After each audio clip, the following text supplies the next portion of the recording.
los que hemos asistido a estas jornadas desde el primer día, pues yo creo que hemos ido pasando desde una lectura al primer día potente sobre algo así como una revisión de los conceptos y metodologías de una visión casi clásica del estado del arte, del patrimonio industrial, en este año, que hay que recordar siempre que estamos en el Año Europeo del Patrimonio Cultural, que es un asunto que debería afectar muchísimo a todos, a nosotros como universitarios, por supuesto.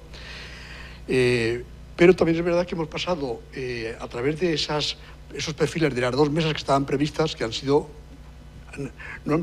para mí no han perdido ninguna de sus previsiones de calidad, las que estaban planteadas, 6 ciudades en realidad enfrentadas, con sus perfiles y sus variaciones, cada una de ellas en el enfoque, muy interesantes, ¿no? Sevilla, Santander, Vigo, Madrid, Barcelona, Málaga, que han dado, por lo menos para mí, y sobre todo estoy pensando en la última, en la de ayer, unos remates y casi unas perspectivas, algo de eso comentaremos luego en la mesa de conclusiones, imprevistas, que es para mí es el verdadero lujo de cualquier trabajo de investigación. Como decía un viejo profesor de esta escuela, que muchos conocemos, Antonio Miranda, nuestro compañero Antonio Miranda diría que estamos cumpliendo ese papel de que lo que aquí nos interesa siempre no es lo obvio, la doxa, sino lo paradójico, lo inesperado, lo que no estaba previsto, ¿no? En ese sentido yo creo que el seminario es un seminario puramente, realmente universitario. Pero bueno, ahora sin extenderme más, hemos empezado con un cuarto de hora de cortesía porque estamos en viernes y son las 9 de la mañana, pero yo creo que tenemos que empezar ya para mantener el horario y pediros a todos, por cierto, ya desde el principio una disciplina fundamental con los tiempos, ¿no? Ana Berrocal, que se va a encargar esta mañana de la coordinación de la jornada, es ingeniera de Caminos, Canales y Puertos de la Universidad Politécnica de Madrid, es doctora ingeniera por la universidad, es contratada doctora en estos momentos en el Departamento de Urbanismo. Ordenación del territorio. Ordenación del territorio, sí. Vale. Y fundamentalmente es miembro del Comité Asesor del Aula de Patrimonio Industrial y colaboradora, investigadora en una serie de proyectos que no vamos a extendernos ahora aquí, pero que de gran interés sobre el patrimonio industrial. Pues os dejo en sus manos. Bienvenidos y gracias. Bueno, muchas gracias, Joaquín. Buenos días a todos. Para mí es un placer estar aquí. Esta escuela es mi segunda casa y siempre me he encontrado fenomenal. Así que estoy encantada de participar y de coordinar esta mesa. Creo que sabéis todos los comunicantes que tenéis unos 10 minutos, 10, 12 minutos como mucho. Me han pedido que sea absolutamente inflexible, lo voy a intentar. Así que avisaré cuando queden 2 minutos para finalizar este tiempo, os pasaré un papelito discretamente para que tengáis esa noción, ¿de acuerdo? Empezamos, por tanto, con las comunicaciones. La primera de mano de Nuria Prieto González y Pablo Rodríguez Rodríguez. Creo que va a ser la primera comunicante, Nuria, quien va a exponer esta comunicación, titulada El poblado de Compostilla, una obra total desde la óptica industrial. Nuria es doctora arquitecta por la Universidad de A Coruña, junto con Pablo, con el otro comunicante. Ha fundado el grupo de investigación PIAM XX sobre patrimonio industrial y arquitectura moderna. Nuria, por favor.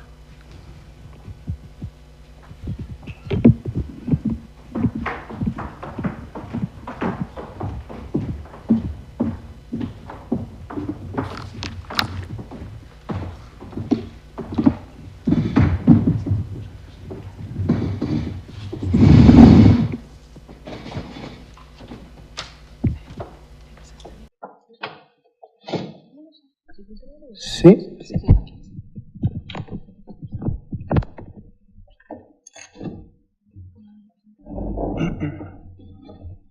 Bueno, buenos días. Estas 2 conferencias lecturas que vamos a hacer, forman parte de un grupo de investigación que tenemos aparte con otras 2 personas, que es Silvio Blanco y Alberte, que es un grupo de investigación que realizamos investigación sobre el patrimonio industrial en Galicia y el noroeste de España, y se centra sobre todo en centrales hidroeléctricas y centrales térmicas, y estamos realizando diferentes conferencias en el INCUNA, en el TICHI, y hoy aquí, y esperemos que os resulte de interés. Nos podéis seguir, tenemos Instagram, redes sociales y esas cosas.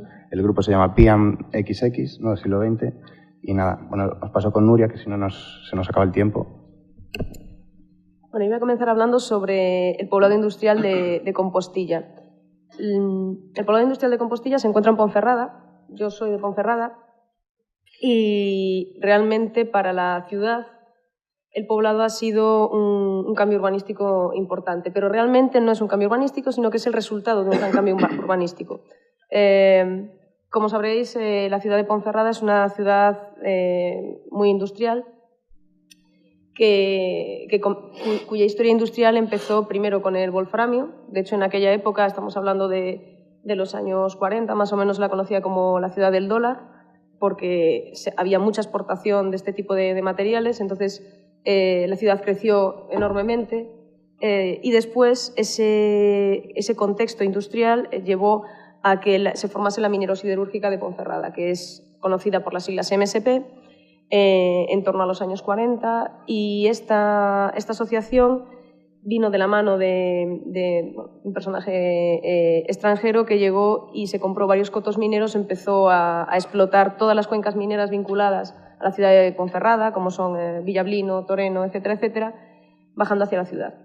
Entonces, lo interesante de todo esto es que la minerosiderúrgica de Ponferrada empieza a comprar terrenos, y al igual que le sucede a la ciudad de Roma, que es el plano que estamos viendo, que es el plano de Noli, Ponferrada empieza a sufrir injertos y transformaciones de una manera bastante ortopédica debido a la industria, fundamentalmente. Es decir, es una ciudad que se transforma, crece y vive por la industria. Y realmente sigue siendo una ciudad. Es decir, aunque funciona casi como un organismo muy deshumanizado, sigue habiendo personas que tienen que vivir allí, que tienen que trabajar allí y que normalmente tienen unos recursos muy bajos y que encuentran en la minería la manera de ganarse la vida.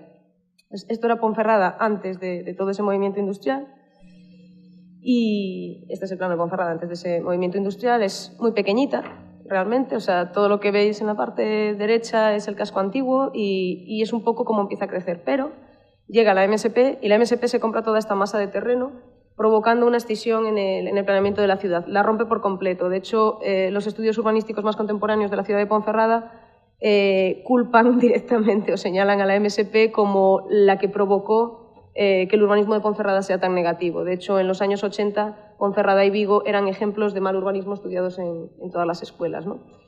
Es un poco la culpa, pero realmente esto tiene cosas buenas, que es un poco lo que nosotros buscamos estudiar con el poblado.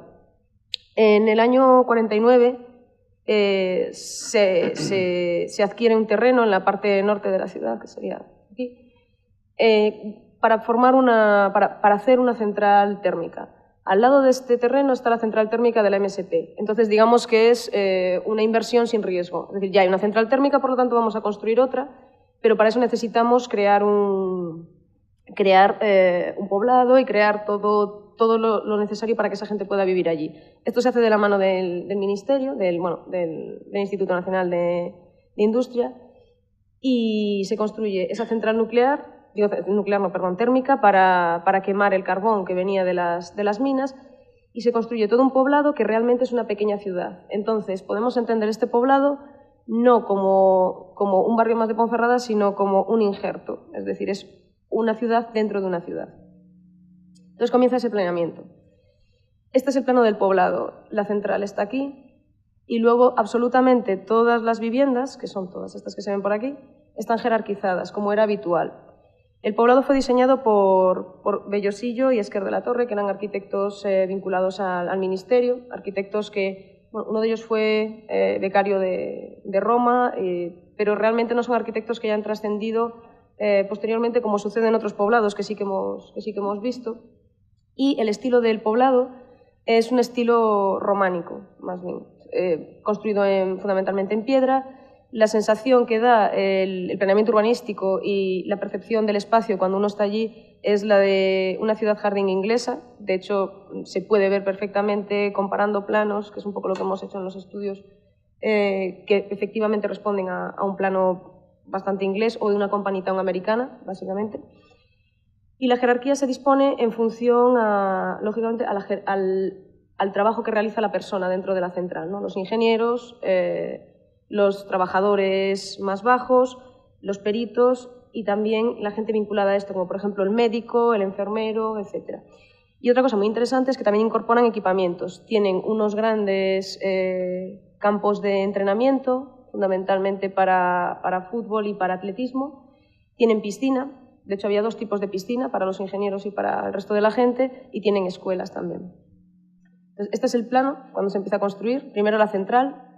La central ha sido objeto de una rehabilitación recientemente que la ha destrozado por completo porque era muy característica la chimenea número 7, bueno, de la caldera número 7, y la han tirado, es esta que podéis ver aquí. La han tirado, han roto todo completamente y, bueno, la gente que trabajó allí y que conoce y que recuerda este poblado que vivió allí, es como haber matado un poco la esencia de lo que es la central en sí. Y esta es la planificación. Esta fotografía es del año 51, es decir, apenas un par de años después de su construcción, parece una maqueta. Las viviendas de los ingenieros son estas de aquí. Las de los ingenieros, digamos, como de segundo grado. O sea, son ingenieros, pero no son los que dirigen la central, sino que los que dirigen la central están aquí, no se ve en la fotografía, cerca de la iglesia, y son unas casas muchísimo más grandes. Aquí vivía la gente de un grado, digamos, medio, es decir, vivían los enfermeros, vivían los maestros, toda esta gente, y la gente más popular vivía mucho más lejos. Aquí estaban los talleres y aquí está la propia central. Y todo esto eran, bueno, pues todas las líneas que después de aquí salían hacia la ciudad central. Y se aplican todos estos principios que nos interesan mucho a los arquitectos, ¿no? De cómo desde la arquitectura se puede generar una determinada dinámica social, ¿no? Entonces, es un poblado pensado por y para el trabajo y para controlar también un poco a la población que está allí.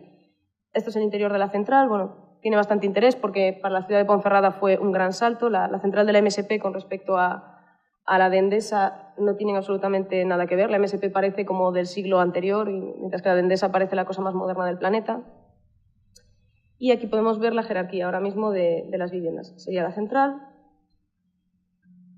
La central realmente tiene una arquitectura mucho más moderna que las viviendas. Es una arquitectura industrial meramente muy, muy contemporánea de su época, mientras que las viviendas tienen un lenguaje mucho más historicista, de corte románico, que era un poco el que se obligaba desde el Estado a realizar. Esta es la construcción de esa gran plaza Enú. Era el único lugar de reunión y vinculado a la iglesia siempre, un poco para tener el control. Sigue estando así, tal cual.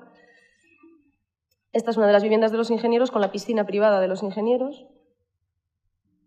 Se ve claramente un poco el estilo inglés que tienen. Es decir, en Ponferrada no existen otras viviendas con este carácter, únicamente las del dueño de la MSP, que son de estilo belga, porque él era belga, son las únicas que se parecen a este tipo de vivienda.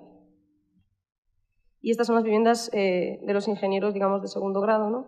Que también tienen el mismo carácter. Siguen habitadas y hasta hace 5 años el mantenimiento de este poblado era propio del poblado, es decir, tenían sus jardineros, sus medios, todo. Ahora mismo forma parte del ayuntamiento, ya pasó a tener ese control, de manera que, bueno, ahora los vecinos que además están muy, muy orgullosos de sus viviendas, porque hicimos unas jornadas en Ponferrada y invitaron gente que vivía aquí. Bueno, mi padre vivió aquí y mi abuelo ayudó a construir la central y trabajó en la central pesando camiones de carbón, etcétera, etcétera. Y es gente que siempre tiene un arraigo muy grande, ¿no? Entonces protegen mucho todo lo que es el poblado y el carácter y la cultura del poblado. También había grandes avenidas de acceso arboladas. Se buscaba dar como una cierta dignidad a estas viviendas que eran realmente viviendas para trabajadores, ¿no? Y estas eran las viviendas de los trabajadores más pobres. Le llamaban las casas de las latas porque, bueno, los corredores se acababan tapando, etc. Y se ve un carácter mucho más vernáculo. Es decir, aparece el corredor, que sí que ese tipo de corredor que aparece en estas viviendas es típico de Ponferrada y de la arquitectura del Bierzo en general, y son viviendas con medios mucho menos desarrollados, ¿no? Lo otro veíamos que tenían piedra, estas directamente tienen un zócalo de piedra y hacia arriba es una construcción de fábrica sencilla, como se puede ver en las fotos de construcción. La iglesia sí que tiene un carácter más importante, es de piedra y es románica, y los campos, que eran muy interesantes. Y por supuesto la montaña de carbón, que eran los resultados del lavado del carbón y que eran característicos del poblado, y era lo que separaba el poblado de la ciudad, la montaña de carbón. un poco la vida del poblado, que al final es lo que nos interesa. Porque al final era un poco esto, es decir, era un lugar en el cual se constituía como un pequeño pueblo. Mi padre me contaba cómo a lo mejor estaba jugando en la calle y tenía sus amigos, tenía la madre de no sé quién, el padre de no sé quién. Realmente era una educación casi colectiva, o un control colectivo de los niños, de la población, etc. Y al final este tipo de lugares se acaban perdiendo porque, digamos, que viene el mazo del desarrollo y los acaba intentando romper. Y nosotros lo que pensamos es que todas estas cosas buenas que contamos de ellos, como la planificación, como la vida que se desarrolla allí, merecen ser conservadas, porque todo ello tiene un valor no solamente estético, sino social, que nos lo transmiten los propios, la propia gente que vive allí y que se debe de mantener. Y bueno, solemos terminar la conferencia de Compostilla con esta imagen, que es poco tiempo después de la inauguración de la central que estaba funcionando, y es un poco la sensación de lo sublime, la belleza entendida como lo sublime, como el cuadro de la tempestad, ¿no? Existe algo al fondo que obviamente es industrial, es algo un poco ajeno a lo que es una belleza clásica y sin embargo nos gusta, nos produce atracción y nos parece bello porque es sublime.